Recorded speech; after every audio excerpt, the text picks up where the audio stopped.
Hello, this is Paul Leason of Leason Real Estate. Today I'm going to do a quick tutorial on how to look up a property on one of two different sites. One is a county site and the other is a city site.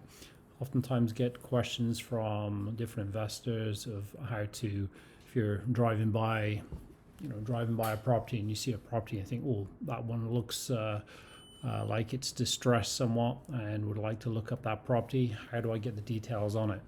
So that's what we're going to look at today.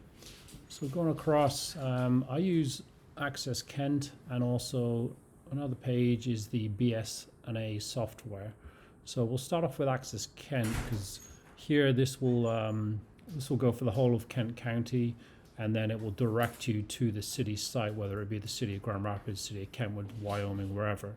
So in here, I'm going to put in an address, one I looked at the other day. Let me just take a quick look back at the address. 1101 Neeland. So 1101 Neeland is a property that I drove by, and I thought, let's take a look at this and see who owns it. So if we type it in here, it pops up Neeland Avenue Southeast. So here I'm actually in AccessKent.com/property, which gets you to this online property search.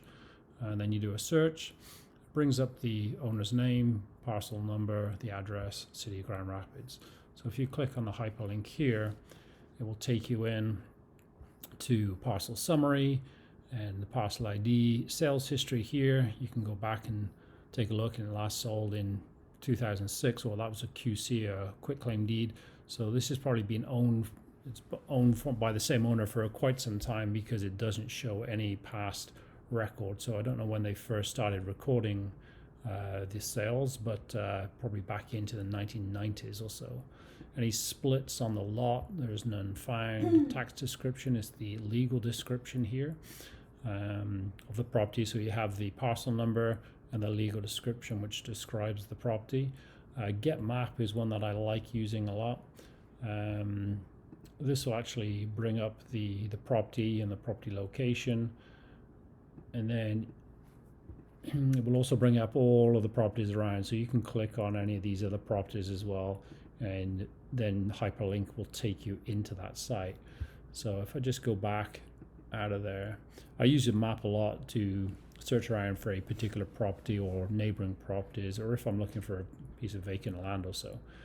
Parcel reports is just clicking to print all the individual reports that you see here. And then parcel summary, that takes you over. You see it's connecting to the BS&A Online site, which is the site that I showed you up here. It comes to this screen, click on the blue hyperlink here, and that loads all of the information. And this is the City of Grand Rapids site, and there are other sites that you can go in and look at. City of Grand Rapids, Kentwood, Wyoming. So then it brings up the property details, the owner, year built, how many baths, how many bedrooms. It doesn't have that listed here. Square foot, and then the acreage of the lot, city lot size.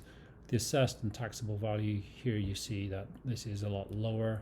The taxable value is a lot lower than the assessed value, indicating that the person has been there for many years. This only goes up around about 2 to 3% per year, taxable value. This is supposed to index with property value. So this property value would be, according to this, double the 65.5, so 131. The owner address, there's no other taxpayer address, so the owner is occupying, and that's the owner's address, contact address. And you can also see down here that it's 100% principal residence exemption, meaning that the person is living in that property.